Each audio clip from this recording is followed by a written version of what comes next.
amigo de todas as obras, nosso amigo dele, trabalhadores do bem que aqui se encontram reunidos conosco para mais uma noite de aprendizado. Que os ensinamentos proferidos pelos nossos irmãos Soares venham de encontro aos nossos anseios, tirando as nossas dúvidas da nossa realidade maior, que é a vida espiritual. Que este intercâmbio existente entre os encarnados e desencarnados cada vez se torne mais fácil à medida que nós vamos evoluindo. Que as tuas bênçãos, Senhor, sejam derramadas sobre todos que aqui adentraram, encarnados e desencarnados. Que assim seja. Então, novamente, vamos continuar com o assunto atendimento aos espíritos que sofrem, que é já quase que a parte final da apostila Estudo e Prática da Mediunidade da Federação Espírita Brasileira. E como de hábito, vamos fazer aqui uma reflexão numa mensagem de Emmanuel, capítulo 110 do livro Caminho, Verdade e Vida. O algoz integral, como a vítima integral, são desconhecidos do homem. O pai, contudo, identifica as necessidades de seus filhos e reúne-os periodicamente pelos laços de sangue ou na rede dos compromissos edificantes, a fim de que aprendam a lei do amor entre as dificuldades e as dores do destino, com a bênção de temporário esquecimento. É o capítulo 110 que trata sobre reencarnação, do livro Caminho, Verdade e Vida. Então, à luz da doutrina espírita, o conhecimento da reencarnação apazigua e acalma todas as contrariedades, contradições, conflitos da existência humana, porque nos amplia a visão e a compreensão de que só é possível entender o funcionamento perfeito das leis de Deus, que tanto abrange o campo da justiça, do amor e da misericórdia, com a visão das existências múltiplas, anteriores e posteriores à que nós estamos tendo atualmente. E quando isso de fato está bem estabelecido em nós, desaparecem as revoltas, as incompreensões que poderíamos ter para aquilo que no mundo material se nos depara como sendo muitas vezes uma injustiça absurda de estar acontecendo com alguém. É claro que na visão espírita, que associa tanto o conhecimento da reencarnação com o Evangelho do Cristo, que não é de maneira nenhuma desculpável e admissível o mal em termos de escolha humana geradora de sofrimento. Mas o conhecimento que a doutrina nos dá faz-nos compreender todas as situações, por mais absurdas que possam parecer. E aqui Emmanuel detalha esses grandes campos de conflito, dizendo assim: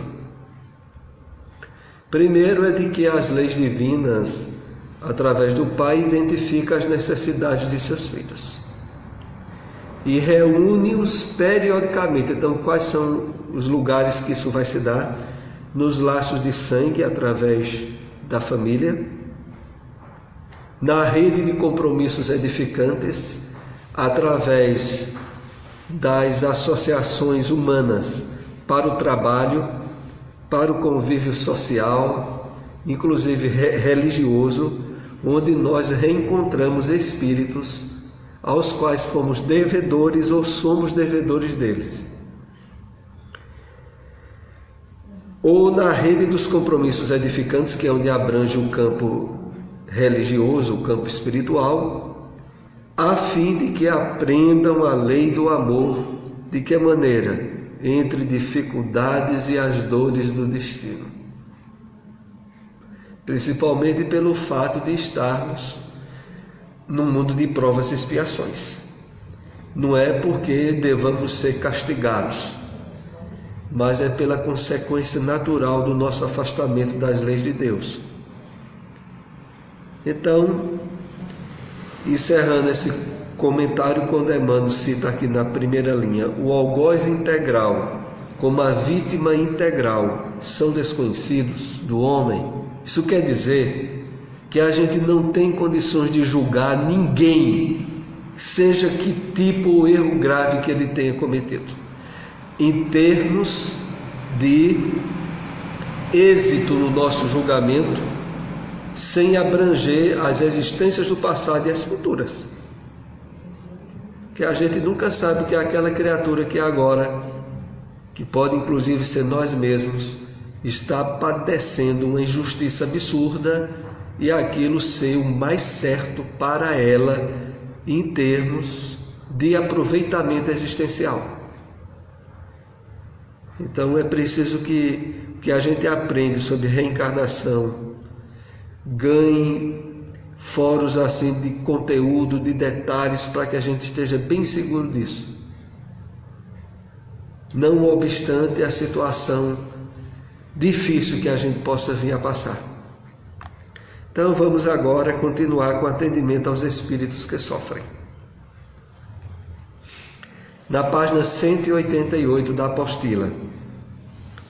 Atender aos espíritos que sofrem, à luz dos preceitos evangélicos e espíritas, é tarefa de todos os participantes da reunião mediúnica. Mas o médium psicofônico e o dialogador se destacam no contexto do atendimento, porque enquanto o primeiro permite que os circunstantes ouçam e amparem a dor do espírito comunicante, o segundo é encarregado de emitir a palavra fraterna em nome do grupo. Então, realmente, a reunião mediúnica é um todo. Todos participam ativamente. Quer estejam nessa parte mais ativa do diálogo com o espírito ou o irmão em necessidade, quer acompanhem através das vibrações e da prece aqueles que fazem parte entre os passistas, que não estão exatamente no trabalho mais ativo da mediunidade, mas que pelo pensamento são coparticipantes ativos de tudo que ali se realiza. Então é um trabalho de grupo, é como se fosse realmente uma psicoterapia de grupo, a semelhança até do que a gente tem ideia que acontece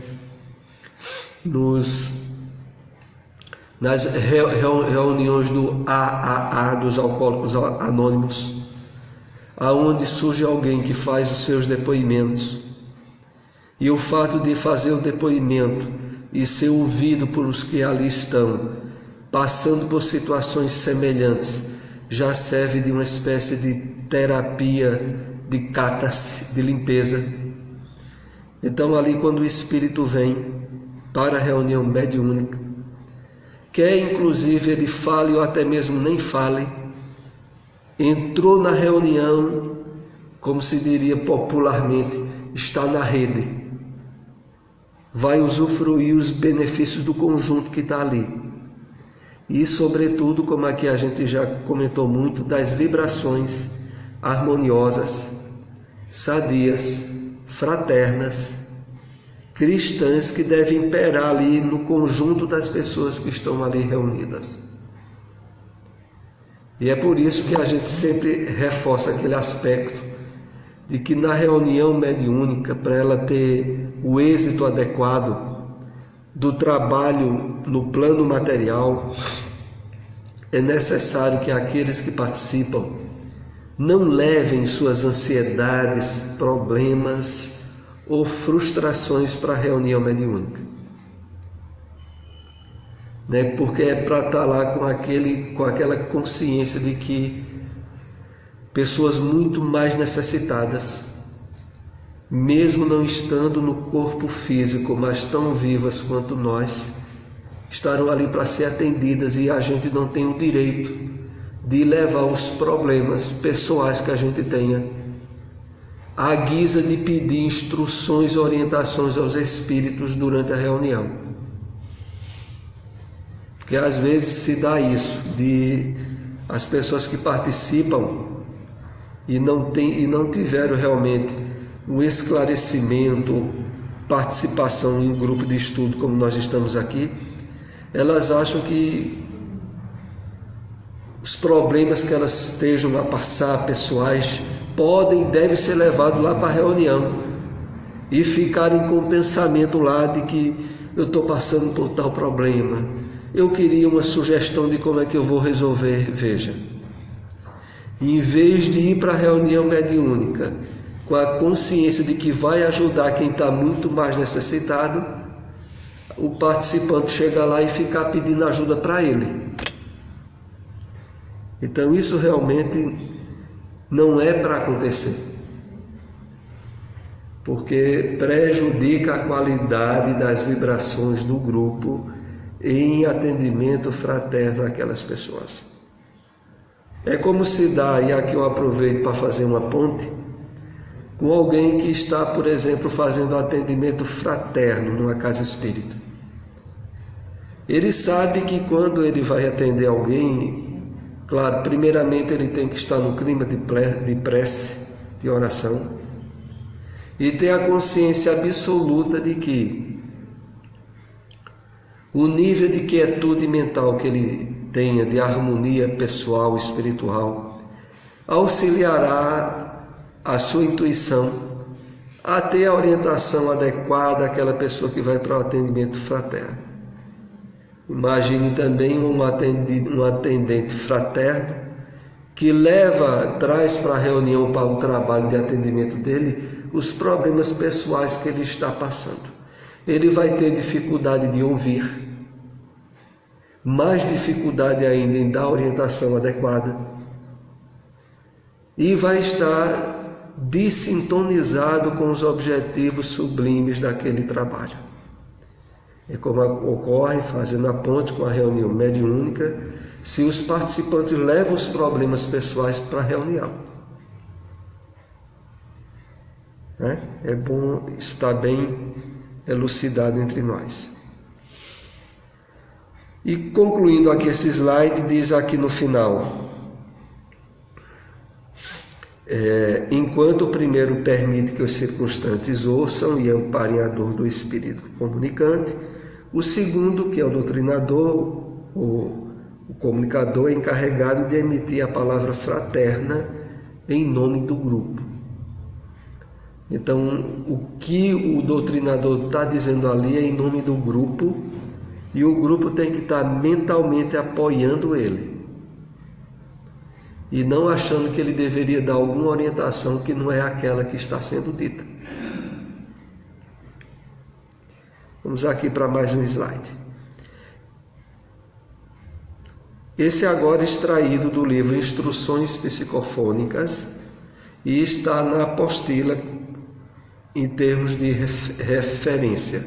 É na página 29 desse livro Instruções Psicofônicas, que é uma das obras muito importantes de lermos e conhecermos da Lavra Mediúnica de Francisco Cândido Xavier. São 2 livros que foram alvos de gravações no Centro Espírita Meimei, Vozes do Grande Além e Instruções Psicofônicas. Então, esses 2 livros são os 2 livros da mediunidade de Chico, que foram objetos de gravação da palavra do mentor ou do espírito orientador naquela noite em que a reunião houve, e depois aproveitaram-se as gravações e transcreveram para o livro. Então, nesse livro Instruções Psicofônicas, que vai dar algumas orientações sobre doutrinação, diz o seguinte na página 29: no trato com nossos irmãos desequilibrados, é preciso afinar a nossa boa vontade, a condição em que se encontram, para falar-lhes com proveito devido. Temos milhares de irmãos escravizados, a recordação do que foram no passado, mas ignorando a transição da morte, vivem por muito tempo estagnados em tremenda ilusão. Então vamos analisar aqui esse texto do livro Instruções Psicofônicas. No trato com os nossos irmãos desequilibrados é preciso afinar a nossa boa vontade e a condição em que se encontram para falar-lhes com proveito devido. Isso é claro que só vai acontecer na medida em que nós de fato estejamos harmonizados, conscientes do trabalho e dos objetivos que vão ali se desenvolver, para criarmos não só o clima vibratório ideal do atendimento, mas também, como aqui é colocado, na consciência de que quem vai para a reunião, os espíritos que vão, trazem problemas muito mais graves do que os que a gente possa estar tendo. Temos milhares de irmãos escravizados à recordação do que foram no passado, mas ignorando a transição da morte, e vivem por muito tempo estagnados em tremenda ilusão.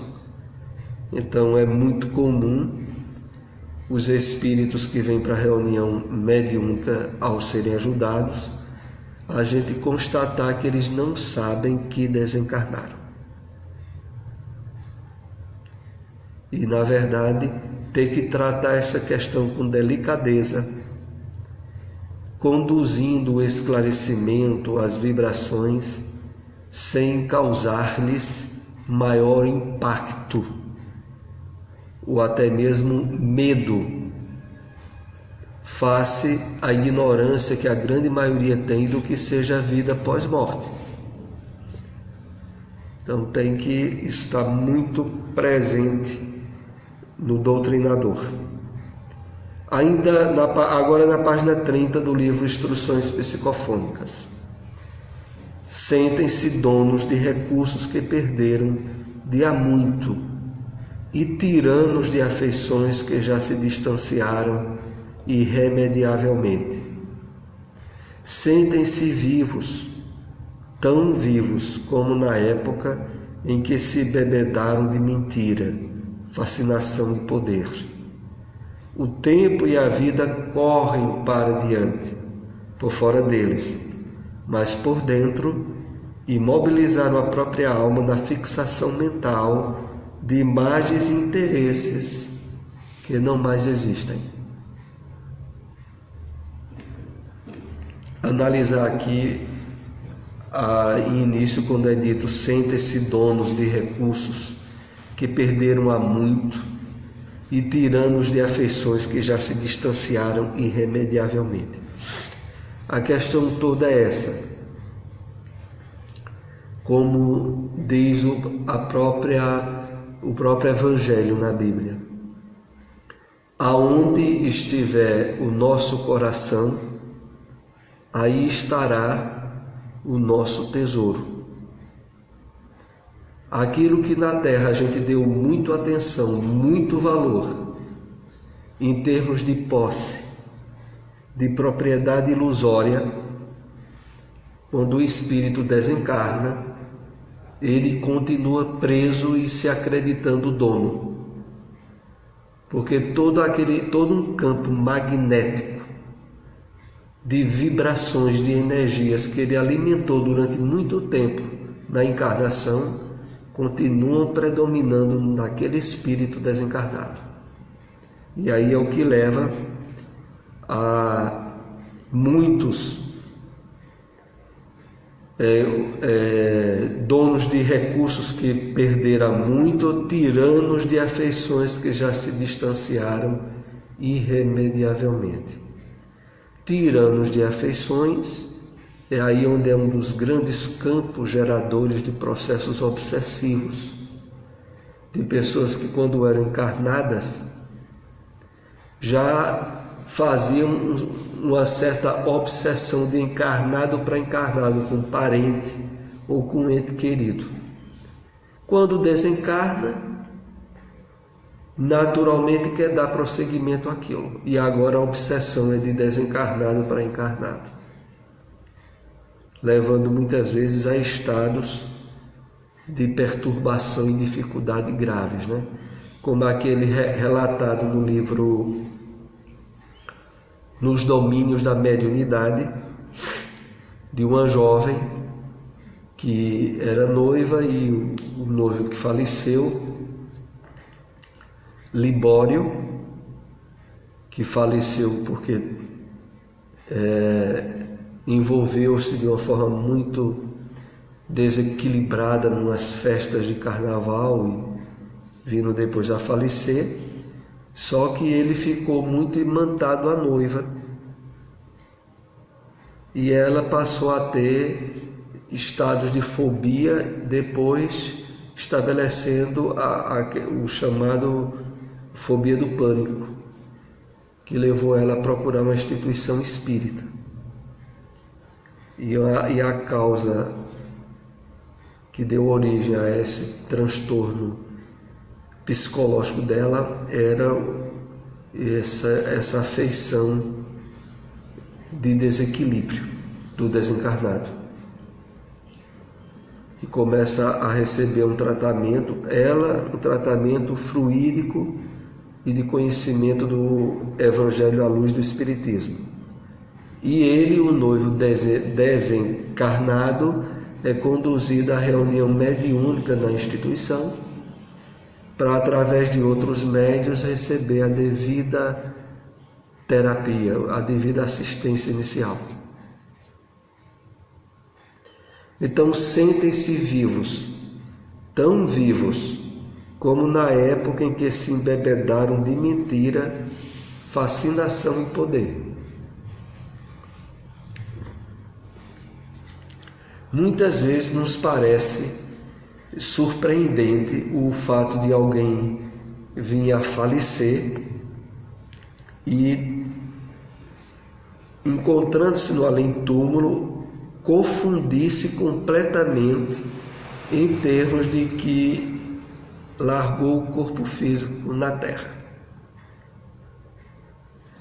Não fica tão difícil se a gente fizer certas analogias. Por exemplo, quando a gente dorme de uma forma pesada, num horário que não era habitual dormir, e quando acorda não sabe se é dia ou é noite, e o que foi que houve?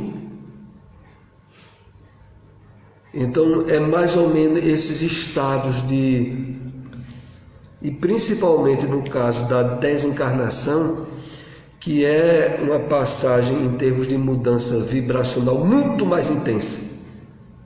Então a gente ainda encarnado, dependendo do nível de sono que a gente tenha, se for num horário incomum, a gente não sabe se é dia ou noite, o que foi que houve. Imagine alguém que desencarnou. Em verdade, as comparações, elas têm a logicidade, sobretudo quando se leva em conta que o despertamento em termos de relativa consciência de um espírito desencarnado, muitas vezes é depois de vários dias. Não é logo após a desencarnação. Então, para ele, a sensação é que se passou horas, que poderia ser de um sono físico, se passaram dias. Então vem toda uma noção de impacto em cima, e que a ignorância sobre o que é vida espiritual vai, possivelmente, fazer com que aquela ilusão dure muito tempo. Muito tempo. É como é o caso que aqui a gente já citou mais de uma vez daquele filme Os Outros, onde a família havia ali desencarnado e depois de meses e meses é que veio sair daquela ilusão quando um pessoal que era espírita foi alugar a casa onde eles moravam e fizeram uma reunião mediúnica na casa porque perceberam, uns deles tinham mediunidade, que havia espíritos ali dentro sem saber que tinham desencarnado. E quando fazem uma reunião mediúnica, aqueles espíritos começam a se comunicar e são esclarecidos.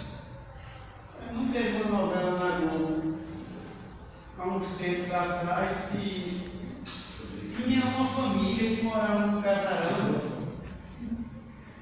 bem um casarão, e eles, a mãe e a filha, eram desencarnados e não sabiam que eram desencarnados. Aí tinha um médico, né, que era como se diz, o cara principal da novela, né? Que ele era médico vidente e audiente, e ele conseguia falar, ver e conversar, e ele terminou se apaixonando pela a filha da mulher que era desencarnada, e passeava com ela na rua, ele encarnado, ela desencarnada. E o povo, todo mundo só via ele, mas ele estava com ela. Foi uma novela que a Globo passou uma novela das 7, e a gente já viu esse caso aí, né? Que faz menção desse caso aí. É como também ocorreu naquele filme Sexto Sentido, né? Que especifica bem essa questão dessa ilusão, né? E realmente para o espírito, para as pessoas que não têm a menor noção de vida espiritual, é atordoante.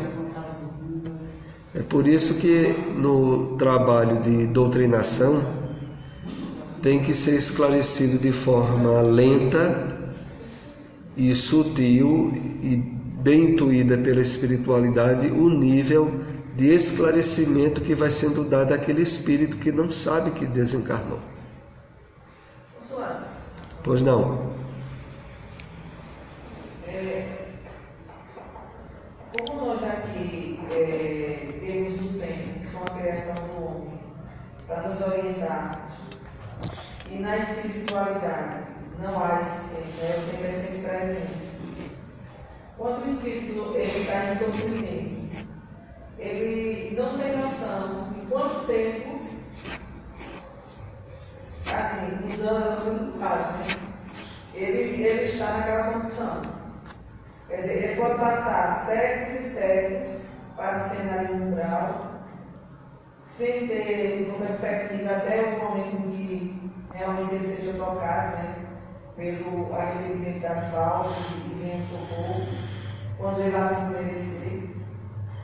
Veja só, é interessante essa observação pelo seguinte: nas colônias espirituais ao redor da Terra, a noção de tempo é semelhante à que nós temos aqui, porque eles veem um sol que é o sol em termos espiritual do que a gente vê aqui. Eles veem o dia anoitecer e amanhecer.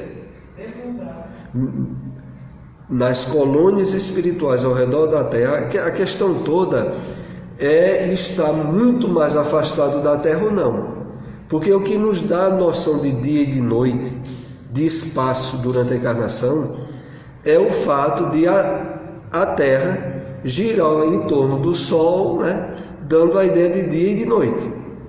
Quando se está em planos espirituais muito mais elevados, aí se saiu, inclusive, pelo menos existem inclusive alguns relatos, como no livro Renúncia, né, de mundos fora da Terra. Aí muda completamente a noção de dia, de noite e de tempo. Porque espaço, tempo, que é uma coisa que é ligada uma à outra e que só funcionam em termos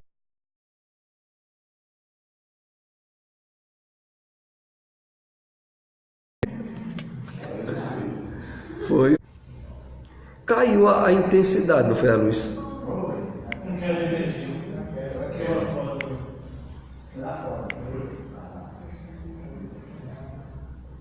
Pronto, voltamos aqui. Então, veja só, é relativo, Clênio. Depende do nível, em termos espirituais, em que se está. Sim, mas Ao redor da Terra ainda tem muita... Mas na medida que realmente a gente começa a estar mais desperto, conscientemente, quer a gente esteja encarnado ou não, a gente passa a perceber mais esse campo ilusório e a noção de eternidade ela ganha mais substância. Porque o interessante de tudo é isso, é que aquilo que no budismo e nas religiões orientais é chamado de iluminação, que o estado de iluminação é ter percebido a realidade de fato do mundo e das coisas. E você se iluminou. É acordar a consciência em termos de profundidade. Quando isso se dá, quer a gente esteja encarnado ou não, a gente entraria, claro, num nível de entendimento e de percepção da realidade de uma maneira diferenciada.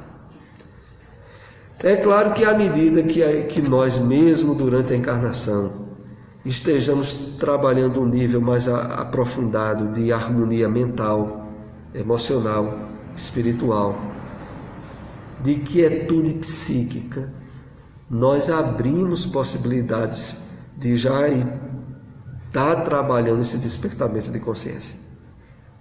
Mas o que realmente aqui a gente quer reafirmar é níveis de perturbação, perda de noção de tempo, como ocorre com muitos que estão nas trevas ou em lugares espirituais de sofrimento grande, tem a ver com o desequilíbrio emocional e espiritual daquele espírito.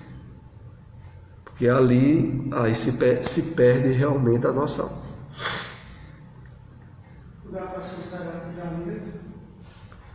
Agora nós já estamos aí no ar de novo. Houve uma queda de energia aqui, mas voltou a estabilizar. Talvez já tenha chegado aí. Agora na página 31 ainda do livro Instruções Psicofônicas. Vamos... eu ainda estou aqui com a internet da Claro, do celular. Mas a internet aqui interna não. Já está? Ótimo.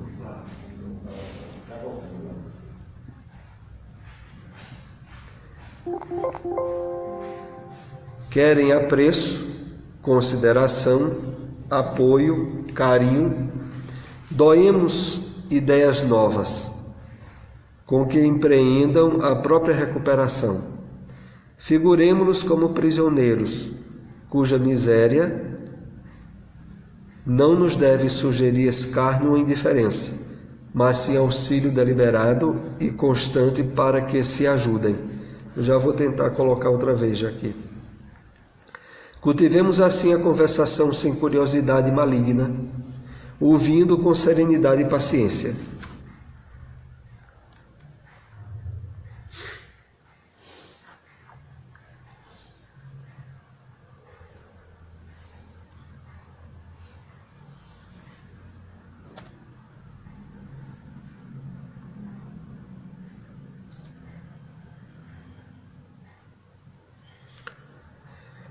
Então vamos analisar esse slide. Está duplo, tem que melhorar a tela.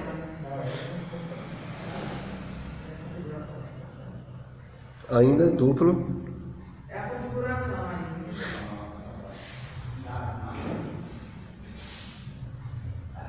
Agora. Pronto. Querem apreço, consideração, apoio e carinho. Veja, o nível de diálogo que o doutrinador tem com o espírito através do médium é como se estivesse tratando com a pessoa viva e encarnada e não viva desencarnada. Então, questão de envolvimento afetivo, de sentimento, o espírito tem do mesmo jeito ou mais intensamente do que quando estava no corpo. Porque é muito comum, devido à ausência de certo nível de convicção mesmo da situação do desencarnado, é muito comum, devido aos nossos padrões antigos e errados em termos de vida espiritual, achar que o desencarnado, ele é um espírito, ele é composto de uma energia ou de algo, sem que a questão do sentimento e das emoções esteja tão presente como está quando a gente está no corpo. E na verdade, o corpo é um abafador da intensidade do sentimento, da emoção e do pensamento nosso. Então, quando se está fora do corpo, desencarnado, sente, emociona-se e pensa ainda muito mais. Então tem que se tratar como pessoa. Por isso que aqui é dito: apreço, consideração, apoio e carinho. Doemos ideias novas com que empreendam a própria recuperação. Figuremo-los como prisioneiros, cuja miséria não nos deve sugerir escárnio ou indiferença, mas sim auxílio deliberado e constante para que se ajudem. Cultivemos assim a conversação sem curiosidade maligna, ouvindo com serenidade e paciência. Então é aquele trabalho de auscultação, de envolvimento afetivo com o espírito que está falando ali, como sendo uma pessoa a qual a gente tem apreço e consideração e está ali para ajudá-la. Pois não? Não é muito comum. Deixa eu botar aqui o som. Não é muito comum numa reunião mediúnica. Geralmente as reuniões mediúnicas são de auxílio, né? Para espíritos superiores. Uma ou outra, assim, só para tratamento de obsessão, para estudo, eu acho que são muito poucas, né? Nessas reuniões mais comuns, que eu acredito que seja essa de auxílio, não é também muito frequente a gente observar o obsessor médico se pronunciar naquela reunião. Ou é? Certo, muito bem. Vamos analisar essa questão de durante a reunião o obsessor do médico se comunicar ou não naquela reunião. Vejam só. Aqui tem duas particularidades importantes. A primeira delas é de que, de forma normal e ampla, os participantes da reunião mediúnica são aqueles trabalhadores espíritas que, tendo-se achegado à doutrina e se aprofundado, e envolvendo-se nela, auxiliaram e se equilibraram emocional, mental, espiritualmente. Não quer dizer que estejam isentos de obsessão, mas que de maneira normal e mais habitual são pessoas que estão bem espiritualmente.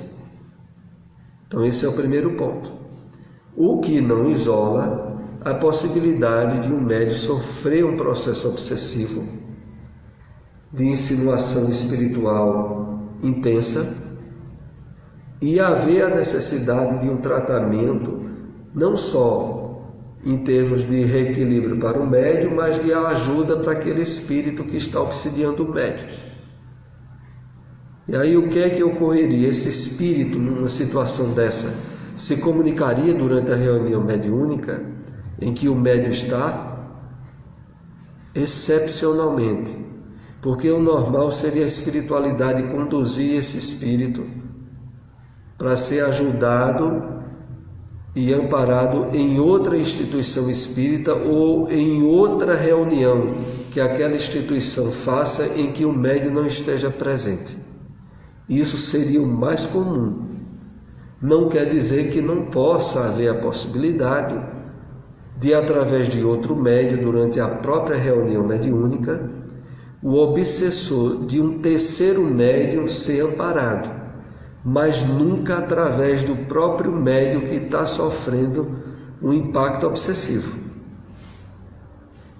Aí eu pergunto assim, desculpe. Pois não. Porque Divaldo, ele foi obsediado com 11 anos, né? E Divaldo, ele participa do mediúnico. E o obsessor dele foi 30 ou foi 40 anos? O problema, a questão toda do chamado máscara de ferro que Divaldo cita e coloca como sendo o espírito que durante dezenas e dezenas de anos esteve em termos de influência espiritual, exercendo uma espécie de vigilância e tentando perturbar a atividade de Divaldo, levou muito tempo. Mas, pelo que nós já ouvimos Divaldo esclarecer, é diferente de uma situação de um espírito obsessor que exerce continuadamente influência e interferência naquele que sofre o impacto da obsessão. Porque Divaldo conta que em alguns momentos esse espírito utilizou de terceiras pessoas para atingir Divaldo. Quer dizer, ele não atingia Divaldo diretamente. Então, nesse sentido, vejam, nesse sentido, esse espírito conseguia um assédio a terceiros, e esses aí naquele momento de fato estavam sendo obsidiados para prejudicar Divaldo, sem que Divaldo estivesse sob o impacto obsessivo daquele espírito. Porque o que de fato a gente tem a maior atenção e deve ter o cuidado em resolver questões obsessivas é quando elas atrapalham o nosso comportamento moral, a nossa maneira de agir. Então, tivesse Divaldo sob a influência de um espírito que fizesse Divaldo de vez em quando tratar mal outras pessoas, conduzir de tal forma um impacto emocional sobre o equilíbrio de Divaldo que deixasse Divaldo perturbado e desequilibrando outros, aí estaria bem dentro do comum do que nós temos assim dado assistência ou ajudado às pessoas que chegam obsidiadas na casa espírita.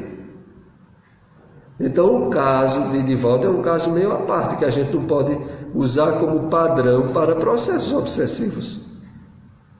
Em verdade, quando houve aquele lance final desse espírito ter se apresentado a Divaldo e ter dito que dali em diante não iria mais tentar prejudicar o trabalho dele, e de certa maneira dali em diante começou a proteger ele, foi, em termos espirituais, o resultado de uma conscientização que o espírito teve sem nem ter sido amparado assim ou tratado numa reunião de desobsessão mediúnica.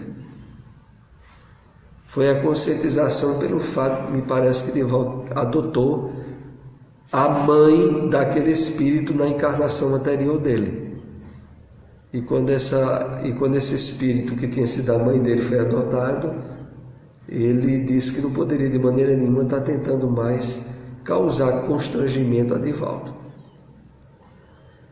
Então, muitas vezes qualquer um de nós aqui, sem estar passando por nenhum processo obsessivo, pode, e a maioria de nós tem espíritos inimigos, que pode assediar uma terceira pessoa para nos criar algum embaraço. Isso não quer dizer que a gente é obsidiado. É essa comparação que eu quero explicar a Clênia. É que qualquer um de nós aqui, e muitas vezes ocorre, principalmente em situações constrangedoras, como um problema no trânsito, ou um problema qualquer em outro ambiente, onde um espírito que nos queira mal e que a gente, direto ou indiretamente, o tenha prejudicado, utilizar uma terceira pessoa para nos causar um embaraço. De maneira nenhuma isso vai significar que a gente é obsidiado. Entendeu, Clênio? A gente não pode dizer que Divaldo arrastou uma obsessão por 30 anos. E essa obsessão ele não resolveu. Só quando o espírito desistiu. Não é exatamente assim o que houve, né? Teve fragilidade. Tem aquele Senhor das Estrelas. É o Senhor das Estrelas. É um livro que relata. É o Semeador das Estrelas, de Sueli Caldas Schubert. Que relata a vida dele. E teve um momento que ele pensou até em suicídio, né, Divaldo? Teve esse caso de Divaldo em relação a processos obsessivos, eu acho comparável às situações constrangedoras de doenças que Chico Xavier passou, no seguinte sentido, de deixar para todos aqueles que são trabalhadores ou médios, pessoas envolvidas no movimento espírita, não achar que estar no espiritismo os tornam idêneos de doenças, de provas ou de influenciações espirituais, sem com isso querer deduzir que eles tinham, entendeu, exatamente algo pessoal de tal maneira a sofrer aquelas repercussões, como a gente aprende que Chico de maneira nenhuma precisaria ter passado por toda uma existência arrastada de doenças e limitações, como se tivesse um resgate enorme nas costas dele. Agora ele passou por aquilo para dar exemplo a gente. Então a gente não deve achar que isso seria um absurdo dizer, Chico, tá vendo? Muita gente acha que ele é santo, mas doença ele arrastou. E aí quando aproveita e vê o caso de Divaldo, e está vendo Divaldo? E é porque Divaldo é um espírito elevado. Vê aí, o processo obsessivo acompanhou ele a vida toda, veja. E a gente vai estar usando até de um sofisma para achar que a gente pode estar tendo N doenças e N problemas obsessivos, aproveitando-se do exemplo de eles terem dado. Não é esse o sentido. Por isso que a gente tem que ter muito cuidado para não utilizar das situações que esses grandes médios ou pessoas que cumpriram ou cumprem missões na Terra passam, usando aquela situação deles como modelo. Dizendo, com eles não foi assim, avalie comigo. Portanto, a gente está muito atento, porque é por isso que quando a gente estuda aquelas questões do ego, no estudo de Joana de Ângeles, somos muito alertados para as artimanhas que o nosso ego utiliza em termos de interpretações, de deduções do que a gente aprende no Espiritismo, de forma parcial e deturpada. Porque o nosso ego ele é craque nisso. Toda vez que a gente estiver vendo essas situações que pessoas vivem e querendo com elas imunizar-se de problemas que já era para ter resolvido, cuidado. O ego pode estar querendo nos enganar. Um jogo sutil de falsa humildade. Que nesse momento a gente sempre diz, fulano de tal faz tanto bem e é desse jeito com ele, avalie comigo.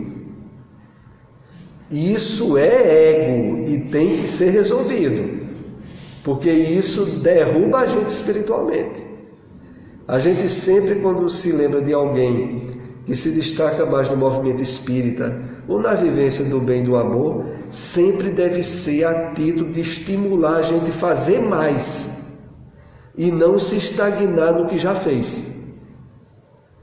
Toda vez que alguma coisa nos levar a pegar modelo de alguém que é um espírito elevado, só pegue se isso estiver lhe servindo para você ser melhor. Se não, você está sendo enganado. Cuidado com esses argumentos, porque é argumento do ego para nos prejudicar.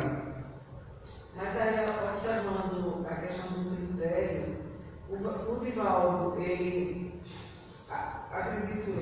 Se eu estiver errado, ele ser um médico, missionário.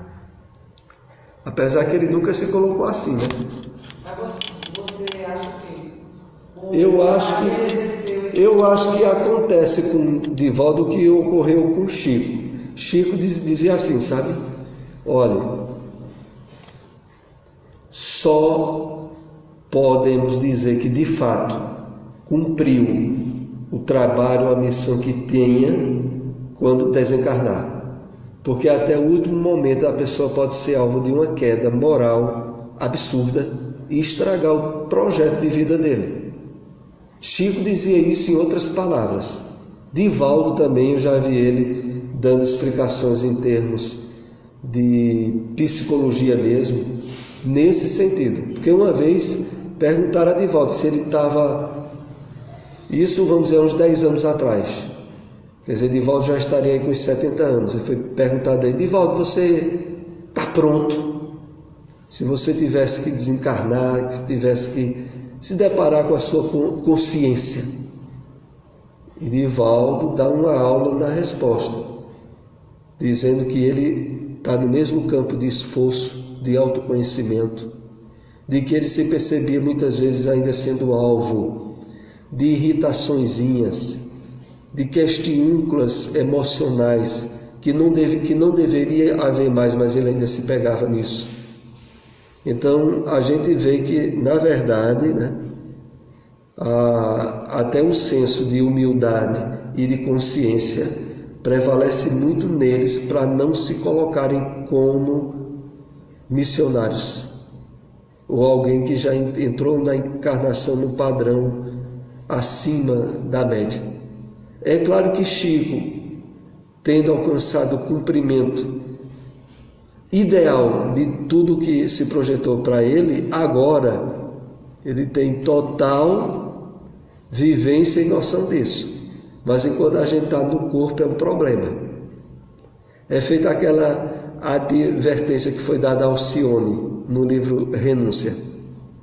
Porque no livro Renúncia, Alcione, que já era um espírito elevadíssimo, né, é dito a ela, olha, cuidado, você vai encarnar no mundo de provas e expiações, e você pode cair de novo.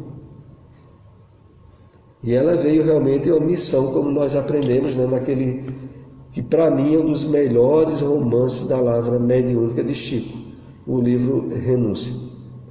Mas olha, infelizmente o horário já avançou um bocado, e nós deveremos prosseguir ainda com esses nossos comentários e aprofundamentos sobre a doutrinação no nosso próximo encontro. Lembrando, né, que aqueles que acompanham o estudo no domingo, nós não iremos ter o estudo de Joana de Ângeles, devido à participação no seminário em Recife, do CIMESP. Então, o estudo de Joana, que nós sempre temos aos domingos de 4 horas, será de domingo a 8. Inclusive no horário de 14 horas, né? Então vamos aí para a prece de encerramento do nosso estudo de hoje, né? Importante. Vou pedir aí a Milton, que faz uns dias aí que eu não vejo aqui, para ser o intermediário da prece de encerramento do nosso estudo de hoje. Meu mestre, Jesus, nos abençoe, nossa vida em nossos corações, nossas mentes, ampliando nossa visão e orientando-nos dia a dia com as palavras e expressões, as quais não pedimos, em experiências perpétuas, nos comprometemos a melhorar. Possamos, a cada dia, dar passos significativos, passos firmes em nossa melhora. Palmo a palmo, passo a passo, que a gente possa sair dessa vida melhor. Porque chegou, que possa abençoar cada um dos presentes, encarnados e desencarnados. Não tenha harmonia, a paz de Deus.